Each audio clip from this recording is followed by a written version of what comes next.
الحمد لله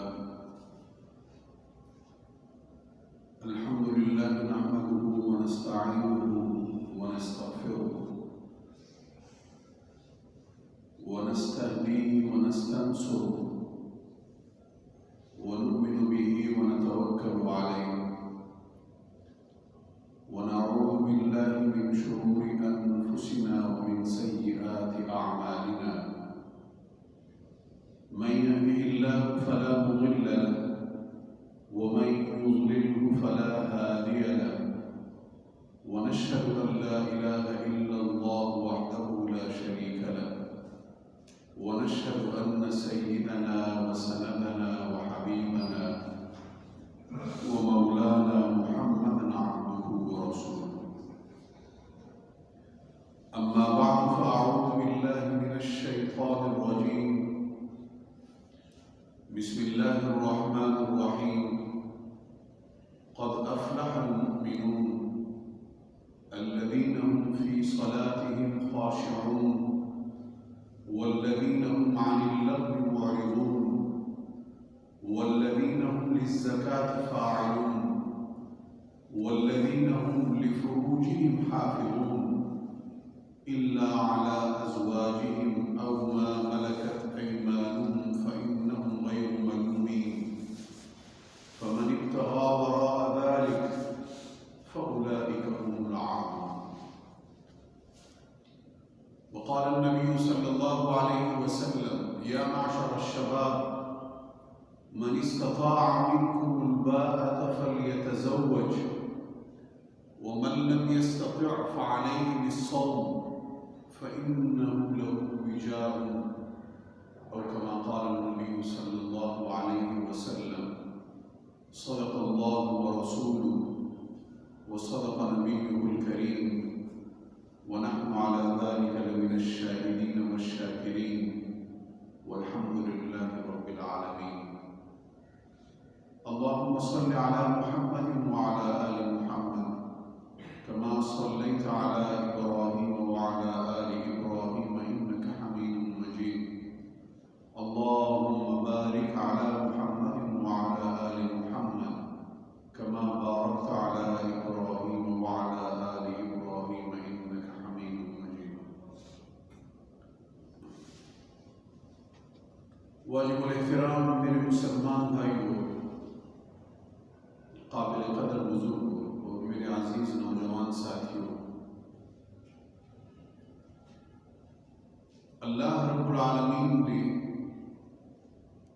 انسان کو جو منصب عنایت فرمایا ہے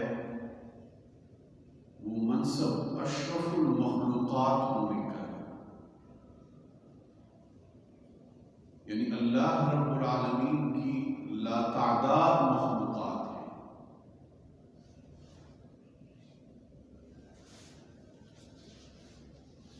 ان کی انواع کو شمار کرنا بھی انسان کے بس سے باہر ہے. الا ان جنود اللہ لا تحصى عدد. آگاہ ہو جاؤ کہ اللہ رب العالمین کے جو لشکر ہیں، جو مخلوقات ہیں اللہ کی، ان کی تعداد کو شمار کرنا، ان کا احاطہ کرنا یہ انسان کے بس سے باہر ہے. یہی وجہ ہے کہ آئے روز سائنس کچھ نہ کچھ نیا دریافت کرتی ہے، اور وہ جو کچھ دریافت ہوتا ہے وہ اللہ کی مخلوق ہوتا ہے، کیونکہ ما سوائے اللہ کے ہر ایک چیز اللہ رب العالمین کی مخلوق ہے اور اللہ رب العالمین خالق ہے.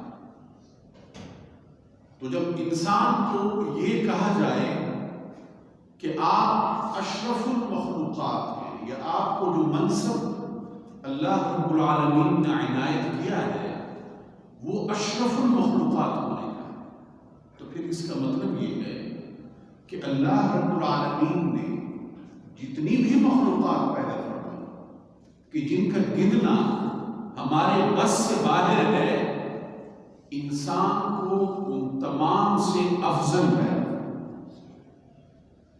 انسان کو فضیلت دی، انسان کو احترام دیا، جس طرح قرآن کریم کی دوسری آیات بھی ارشاد فرماتی ہے وَلَقَدْ كَرَّمْنَا بَنِي آدم، ہم نے بنی آدم کو تکریم دی، عزت دی، ہم نے اس کو احترام دیا۔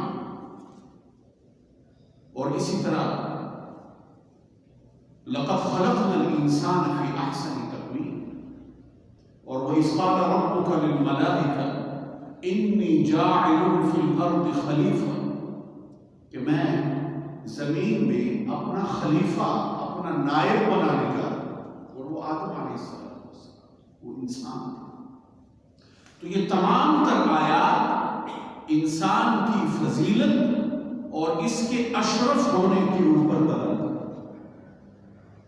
لیکن یہ فضیلت اور جو شرف ہے اور یہ جو عزت اور احترام ہے جو اللہ رب العالمین نے انسان کو عنایت فرمایا ہے، تو پھر اس کے ساتھ کچھ ذمہ داریاں بھی دی ہیں انسان کو، اور در حقیقت یہ ذمہ داریاں ہی ہیں کہ جن کی بنیاد پر اور جن کی وجہ سے اللہ رب العالمین نے انسان کو یہ عزت دی، اس کو احترام دیا، اس کو اشرف المخلوقات ہونے کا منصب دیا۔ اور وہ ذمہ داریاں کیا ہیں؟ وہ اللہ اور اس کے رسول صلی اللہ علیہ وسلم کی اتباع۔ ماضی میں بھی اللہ رب العالمین نے انبیاء کرام کو مبعوث فرمایا، تو ہر دور میں وقت کے پیغمبر کی اتباع کرتے ہوئے اللہ رب العالمین کی فرمانبرداری کرنا، اس کی عبودیت کا مظاہرہ کرنا، یہ ہے انسان کی ذمہ داری۔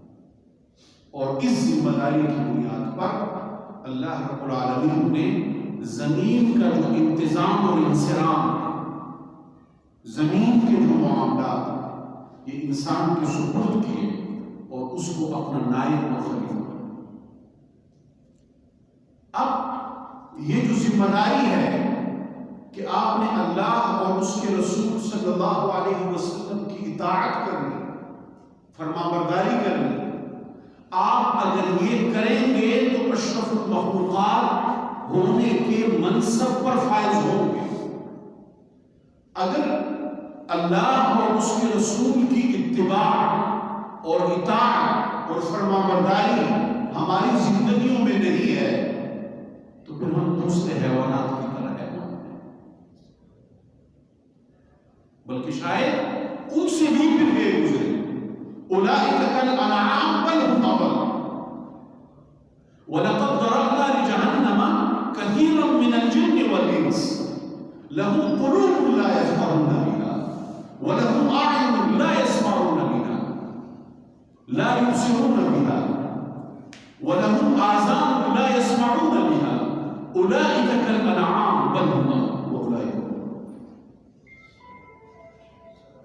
مطلب آنکھیں دی ہم نے، دل ہم نے دیا، لیکن آنکھوں سے ان کو ہدایت نظر نہیں آتی، کانوں سے ان کو حق اور ہدایت کا پیغام سمجھ نہیں آتا، کانوں سے وہ اسے سن نہیں رہے، دل ہم نے دیے، دلوں سے وہ اس کو سمجھ نہیں رہے۔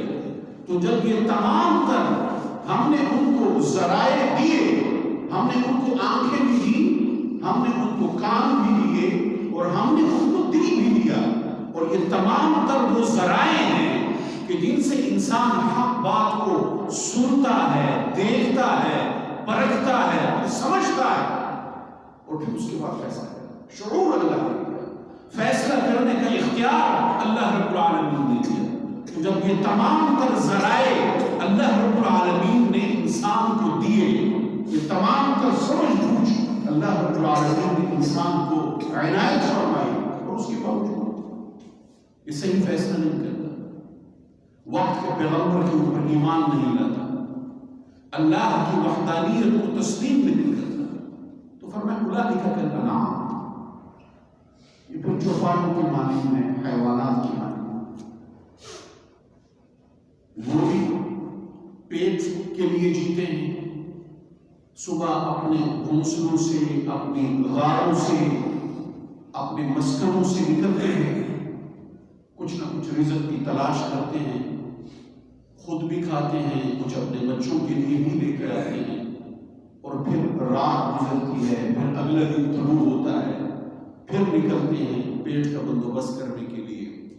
اور پھر اس میں یہ بھی ہوتا ہے کہ ہر طاقتور، ہر زوراور جانور، ہر طاقتور جانور وہ کمزور جانور کو ہڑپ جاتا ہے، اس کو کھا لیتا ہے۔ تو فرمایا کہ اگر انسان نے بھی اسی طرح کی زندگی جینی، مطلب اگر اس کی زندگی میں اللہ اور اس کے رسول کی اطاعت نہیں ہے، فرمانبرداری نہیں ہے، تو پھر وہ انہی کی طرح زندگی جی رہا۔ کیا مطلب؟ کیسے ان کی طرح زندگی جی رہا؟ پھر وہ عبادات نہیں کر رہا، پھر معاملات میں جو اللہ اور اس کے رسول کی ہدایات ہیں ان پر عمل نہیں کر رہا۔ کاروبار کیسے کرنا ہے، تجارت کیسے کرنی ہے، ملازمت کیسے کرنی ہے، امانت ہے، دیانت ہے، اخلاقیات ہیں، کیا چیز کھانی ہے، کیا چیز نہیں کھانی، کون سی چیز آپ کے لیے حلال ہے، کون سی چیز آپ کے لیے حرام ہے، کیا پہننا ہے، کس طرح سے پہننا ہے، کیا نہیں پہننا، آنکھوں کی حفاظت کرنی ہے، زبان آپ نے کیسے چلانی ہے، گھر کے اندر کے آپ کے معاملات ہیں، گھر کے باہر کے معاملات ہیں، رشتہ داروں کے ساتھ سلوک ہے، محلے داروں کے ساتھ، پڑوسیوں کے ساتھ، ماں باپ کے ساتھ رویہ کیا ہوگا، اولاد کے ساتھ رویہ کیا ہوگا، ماحول میں موجود درخت ہیں، چرند پرند ہیں، اجنبی ہیں، ان کے ساتھ آپ کا رویہ اور سلوک کیا ہوگا۔ یہ تمام تر معاملات جو دین کی سنت مجھے اور آپ کو عطا کیے گئے عمل کرنے کے لیے اتباع اور اب اگر اللہ اور اس کے رسول کا اتباع نہیں ہے، فرمانبرداری نہیں ہے، تو پھر یہ چیزیں ہماری زندگی میں نہیں، پھر یہ چیزیں ہماری زندگی میں، تو پھر اللہ کے ہاں ایسے انسان اور وہ جو جنگلوں میں درندے پھرتے ہیں، چرندے پھرتے ہیں، انسان اور ان کے درمیان فرق نہیں ہے، بلکہ فرق ہے۔ قرآن کریم کا اصول ایسا ہے، پہلے فرمایا الانعام، یہ تو ان کی مانند جانوروں کی مانند، پھر فرمایا نہیں بل ہم اضل، بلکہ یہ ان سے بھی زیادہ غیر گزر، ان سے بھی زیادہ غیر گزر۔ کیوں؟ ان کو تو احکامات کا پابند نہیں بنایا، ان کو مکلف نہیں بنایا، مکلف انسان کو بنایا گیا، تو ان کو جب تکلیف دی ہی نہیں گئی احکامات کی اطاعت کی، یہ تکلیف انسان کو دی گئی، مکلف انسان کو بنایا گیا، یہ ذمہ داری انسان کو دی گئی، منصب بھی انسان کو دیا گیا، انعامات بھی انسان کو دیے گئے، یہ سورج چاند ستاروں کو، ہواؤں کو، جنگلوں کو، اور پھر پہاڑوں کو، سمندروں کو، دریاؤں، نہروں، نالوں کو، باغات کو، زمین کو، تمام تر دوسری مخلوقات کو انسانوں کے لیے مسخر کیا گیا، اور انسان کو اس سے فائدہ اٹھانے کی اللہ رب العالمین نے صلاحیت عنایت فرمائی، تو یہ سب کچھ انسان کو دیا، اور انسان اس سب کچھ کے باوجود جب اپنے اللہ کی اتباع نہیں کرے گا، وقت کے پیغمبر کی اطاعت نہیں کرے گا، تو ہمیں یہ تو سکھوں سے کیا مل رہا ہے،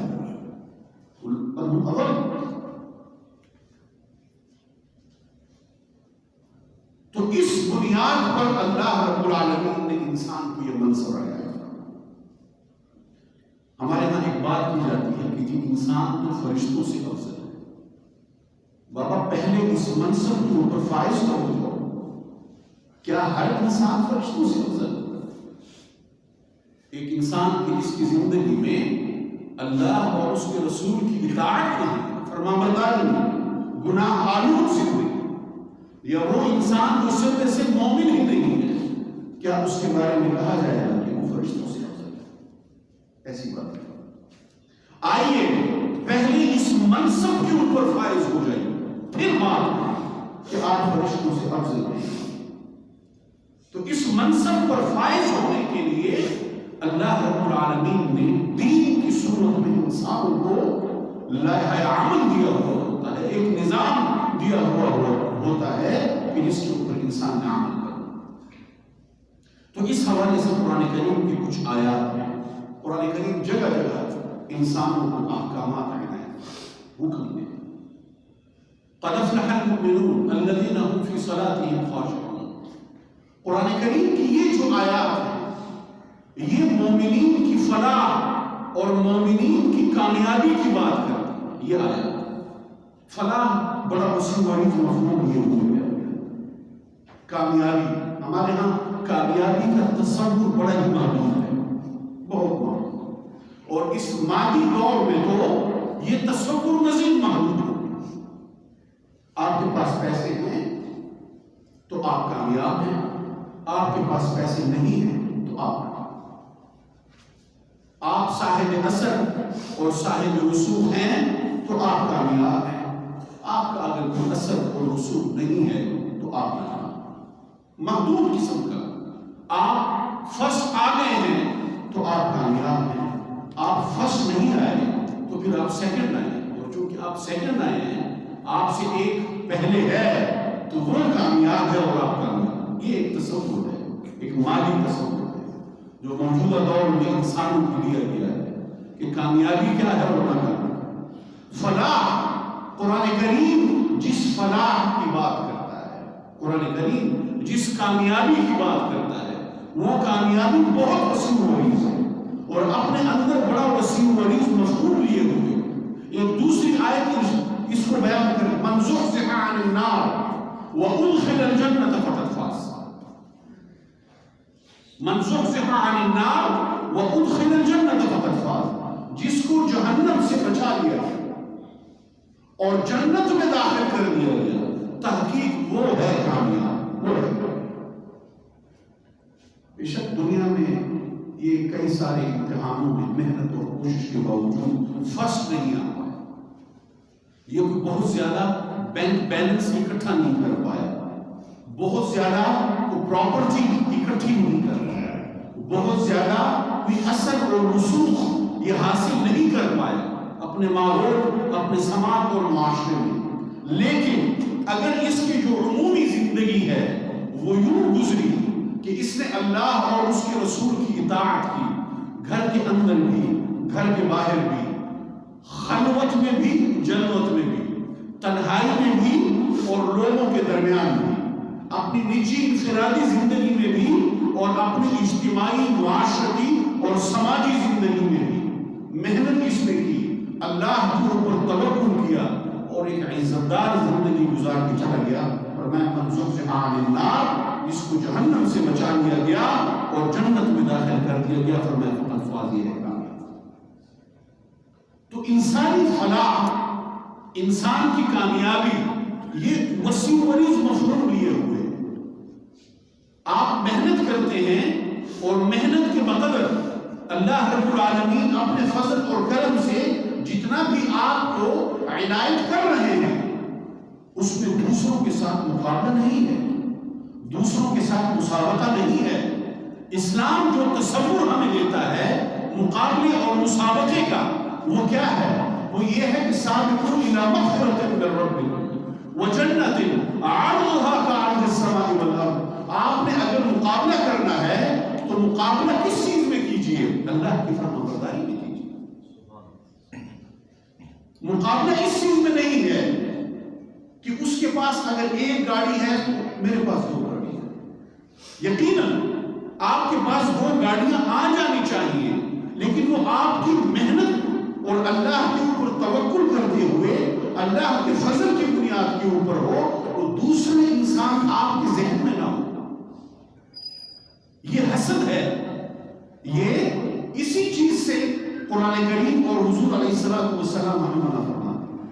آپ اپنی زندگی جیئیں، اپنی زندگی جیئیں، اپنے ماحول میں جیئیں، اپنے گھر کے اندر جیئیں.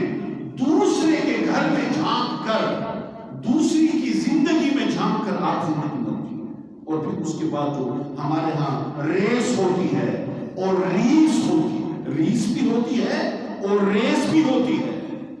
قرآن کریم میں اس کا کوئی تصور نہیں. آپ نے اگر دوسرے کی طرف دیکھنا ہے تو اس کے اخلاق کی طرف دیکھیے اور پھر اپنے اندر اچھے اخلاق پیدا کیجیے. یہ ہے. اس کے عبادات کو دیکھیے، کہ وہ فجر کی نماز مسجد جا کے پڑھتا ہے اور میں گھر میں بھی ادا نہیں کر پاتا، میری قضا ہو جاتی۔ اس چیز کو دیکھیے، آپ نے اگر دوسرے کی طرف دیکھنا ہے تو اس کی محنت کو دیکھیے کہ وہ کتنی محنت کرتا ہے، جدوجہد کرتا ہے، ایک صاف ستھری زندگی کو جیتا ہے، اچھے خیالات کو رکھتا ہے۔ اس اعتبار سے آپ نے اگر دوسرے کی طرف دیکھنا ہے تو آپ، اور یہ ہے جو مسابقہ، سابقوا الی مغفرۃ من ربکم، اپنے رب کی مغفرت کی طرف آپ دوڑ لگائیے، اپنے رب کی مغفرت کی طرف آپ مقابلہ کیجیے، مسابقت کیجیے کہ رب کی مغفرت آپ کو حاصل ہو جائے اور وہ جنت حاصل ہو جائے۔ تو قرآن کریم اور دین اسلام ہمیں اس طرح کے مقابلوں کا تصور نہیں دیتا جو مادیت کے اوپر مبنی، مادیت کے اوپر، جس میں حسد ہو، حسد، انسان دل ہی دل میں کڑتا رہے، دل ہی دل میں انسان جلتا رہے کہ دوسرا تو یہ ہو گیا اور میں یہ ہو گیا۔ نہیں، اللہ رب العالمین نے ایک ہاتھ کی 5 انگلیاں برابر نہیں کی، انسانوں کو بھی برابر نہیں کرا۔ تو فلاح اور کامیابی کا دنیا جو تصور دیتی ہے وہ بڑا محدود ہے اور وہ بہت تھوڑے لوگوں کے لیے ہے۔ اللہ رب العالمین نے فلاح اور کامیابی کا جو تصور دیا ہے وہ تمام انسانوں کے لیے دیا ہے۔ تمام کے تمام انسان کامیابی حاصل کر سکتے ہیں۔ جو مادی تصور ہے فلاح اور بہبود، اس میں تمام انسان کامیاب نہیں ہو سکتے، اس میں تھوڑے انسانوں نے کامیاب ہونا ہوتا ہے، اور جو کرائٹیریا ہے اس میں پھر بہت سارے لوگوں نے اکثریت ناکام ہونا۔ تو اس اعتبار سے قرآن کریم جو فلاح کا تصور دیتا ہے وہ اپنے اندر وسیع وعیز مفہوم لیے ہوئے۔ تو قرآن کریم ارشاد فرماتا ہے قد افلح المؤمنون، تحقیق مومن کامیاب ہوئے، مومنوں نے فلاح پا لی۔ اب کون سے مومن؟ ان کی اللہ رب العالمین ذرا وضاحت کرتے ہیں، ان کی صفات کو بیان کرتے ہیں کہ یہ کون سے مومن، یہ ایسا کون سا کام کرتے تھے ایمان لانے کے بعد، اللہ اور اس کے رسول صلی اللہ علیہ وسلم پر ایمان لانے کے بعد یہ کون سا ایسا کام کرتے تھے کہ جس کی بنیاد پر اللہ رب العالمین نے قرآن کریم کے اندر ہی ان کے حوالے سے ارشاد فرما دیا کہ انہوں نے فلاح حاصل کر یہ کامیاب ہو۔ فرمایا الذین هم فی صلاتهم خاشعون، یہ وہ لوگ ہیں کہ جو اپنی نمازوں میں خشوع اور خضوع کا مظاہرہ کرتے ہیں، نماز پڑھتے بھی ہیں اور خشوع کے ساتھ پڑھتے ہیں۔ اور پھر والذین هم عن اللغو معرضون، یہ وہ مومنین ہیں کہ جو لغویات سے اعراض کرتے ہیں، لغو، نماز پڑھتے ہیں خشوع اور خضوع کے ساتھ پڑھتے ہیں۔ خشوع اور خضوع کا سادہ سا مطلب کہ آپ جب اللہ اکبر کہیں اور نماز کے اندر داخل ہو جائیں تو آپ کا اللہ کے ساتھ کچھ نہ کچھ کانٹیکٹ ڈیولپ ہو، کچھ نہ کچھ رابطہ ڈیولپ، جس کے آگے آپ نے قیام کرنا ہے، پھر آپ نے رکوع میں جانا ہے، جھکنا ہے، پھر جس کے آگے آپ نے سجدہ ریز ہونا ہے، اپنا ماتھا ٹیکنا ہے، کچھ تو وہ آپ کے ذہن میں، آپ کے دل و دماغ میں ہو، کچھ تو تعلق اس کے ساتھ قائم ہو، کسی نہ کسی درجے میں تو ہو، تو ایک آدھ بار تو وہ آپ کو یاد آ جائے کہ میں یہ جس کے سامنے کھڑا ہوں یا رکوع میں جا رہا ہوں یا سجدے میں جا رہا ہوں، وہ ذات کون ہے؟ وہ ذات اللہ وحدہ لا شریک کے ساتھ، وہ میری خالق ہے، وہ میری رازق ہے، وہ میری شہرت سے زیادہ وہ میرے قریب ہے۔ تمام تر انعامات اور نعمتیں جو مجھے حاصل ہیں یہ اس کی عطا کرنا ہے، یہ کسی نہ کسی درجے میں۔ اور پھر انسان جو تلاوت کرتا ہے اس کا اگر اس کو ترجمہ آئے تو یہ تعلق مزید پھر قائم ہوتا ہے نماز کا۔ لیکن ہماری جو نمازیں ہیں عام طور پر سوائے اللہ کے ہمیں سب کچھ یاد ہے، وہ جو کام ہمیں کہیں بھولا ہوا ہوتا ہے وہ بھی ہمیں نماز میں یاد ہوتا ہے۔ تو خشوع اور خضوع مختصراً یہ کہ جب آپ نماز شروع کریں تو اللہ کا استحضار آپ کو حاصل، اللہ آپ کو دل و دماغ میں کہیں نہ کہیں پہ بیٹھے۔ اور پھر والذین هم عن اللغو معرضون، یہ بڑا اہم معاملہ ہے۔ آج آج کے دور میں ہمارا جو نوجوان ہے جس کی اہمیت ہے وہ اپنا وقت بہت ضائع کرتا ہے لغویات میں. یعنی یہ اتنا اہم معاملہ ہے کہ قرآن کریم کی آیت اللہ رب العالمین نے جگہ جگہ اس کے اوپر نازل فرمائی. اور مومنین کی صفات میں سے ایک صفت اس کو اللہ نے قرار دیا کہ نجات دہندہ اور کامیاب مومنین وہ ہیں کہ جو فضولیات میں اپنے وقت کو اور اپنی زندگی کو ضائع نہیں کرتے. فضول لا یعنی لغو کام، کوئی بھی ایسا کام کہ جس سے آپ کو دنیا کا کوئی جائز فائدہ حاصل نہ ہو رہا ہو، کوئی ثواب آپ کو اس کے اوپر حاصل نہ ہو رہا ہو، آپ کا وقت اس میں ضائع ہو رہا ہو، وہ لا یعنی وہ لغو. اور انسان کے بہت سارے مسائل کی وجہ، بہت سارے وہ فتنے جو آج ہمارے سماج، ہمارے ماحول اور ہمارے معاشرے میں موجود ہیں، بہت ساری وہ لڑائیاں اور بہت سارے وہ جھگڑے جو آج ہمارے ماحول میں موجود ہیں، وہ صرف اس وجہ سے ہیں کہ ہم لغویات میں اپنا وقت گزار رہے ہوتے ہیں، لغو قسم کی مجلسوں میں بیٹھتے ہیں اور وہاں سے یا تو کوئی فتنہ ٹوٹتا ہے یا کوئی لڑائی ہوتی ہے یا کچھ. اور اس کی سب سے بڑی مثال موجودہ دور میں سوشل میڈیا پہ استعمال. گھنٹوں ہمارے نوجوان سوشل میڈیا کے اوپر بغیر کسی مطلب کے گزارتا. کسی کا اگر اس کے اوپر کام ہے، کوئی بھی کام ہے، تو اس کے لیے تو لیاری نہیں ہے، اس کے لیے تو لغو ہے، اس کا تو کام ہے. لیکن اگر کوئی صرف سکرولنگ ہی کر رہا ہے اور بیٹھا ہوا ہے اور ایک میڈیم کے اوپر جاتا ہے، وہاں سے دوسرے میڈیم کے اوپر آتا ہے، وہاں سے تیسرے میڈیم کے اوپر آتا ہے، اور بس وہ وزٹ ہی وہ کر رہا ہے اور خامخواہ میں کر رہا ہے، اور اس کی روزانہ کے اعتبار سے جو وقت وہ اس کے اوپر گزارتا ہے وہ کئی گھنٹے، تو وہ بھی تھوڑا سا حساب کتاب لگا دے کہ روزمرہ بنیاد پر اس نے کتنے گھنٹے دیے، ہفتے کی بنیاد پر اس نے کتنا وقت اس کام کو دیا، ماہانہ اور سالانہ بنیادوں کے اوپر اس کا کتنا سارا قیمتی وقت اس لغو لایانی اور فضول کام کا. اور اس وجہ سے اس کی صحت کے اوپر کیا اثرات پڑے، اس کی نفسیات کے اوپر کیا اثرات پڑے. اور جب اس کی صحت اور اس کی نفسیات کے اوپر اثرات پڑے تو اس کے نتیجے میں جو اس کی کارکردگی ہے بطور ایک طالب علم کی یا بطور ایک ملازم کی یا بطور کسی بھی حیثیت میں جو وہ سماج میں کام کرتا ہے، اس کے اوپر کیا اثر ہے.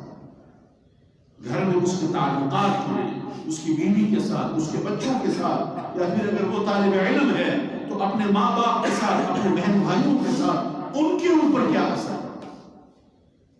تو یہ تمام تر چیزیں جب انسان ان سب کو شمار کرے گا اور ان سب کا تجزیہ کرے گا تو تب قرآن کریم کی یہ آیت سمجھ میں آئے گی کہ والذین هم عن اللغو معرضون، کہ مومنین تو وہ ہیں جو لغویات سے اعراض کرتے ہیں، لایانی چیزوں سے اعراض کرتے ہیں. قرآن کریم کی ایک آیت ہے لیکن اس کے ساتھ ہمارے کتنے سارے مسائل جڑے ہوئے ہیں.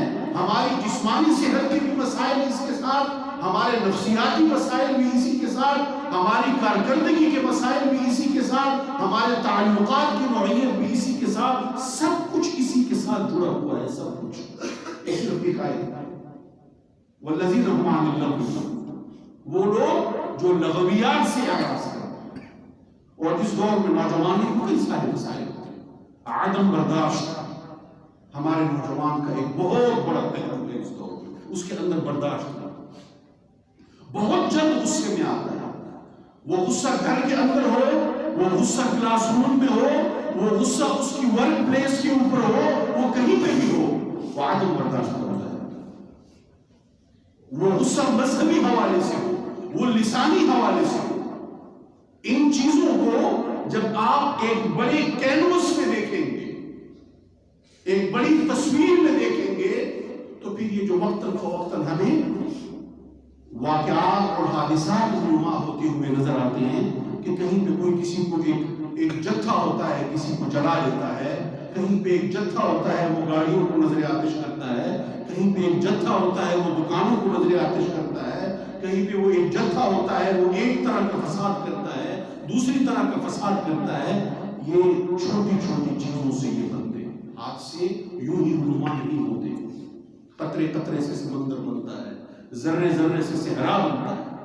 یہ جو چھوٹی چھوٹی ہماری بری عادتیں ہوتی ہیں، جو چھوٹے چھوٹے معاملات کی وجہ سے اکٹھی ہوتی چلی جاتی ہیں، ان کی وجہ سے ہماری جو شخصیت بن جاتی ہے وہ پھر کسی کو جلانے سے بھی وہ ہمارے دل میں کٹھا لگتا ہے. تو والذین هم عن اللغو معرضون، لغویات سے جو اعراض کرے گا اس کی جو شخصیت ہوگی وہ معقول ہوگی، وہ معتدل ہوگی، اس کو نفسیاتی مسائل نہیں ہوں گے، اعصابی مسائل نہیں ہوں گے. تو اس حوالے سے انشاءاللہ آنے والے جمعے میں بھی گفتگو جاری رکھیں گے. اللہ رب العالمین ہمیں عمل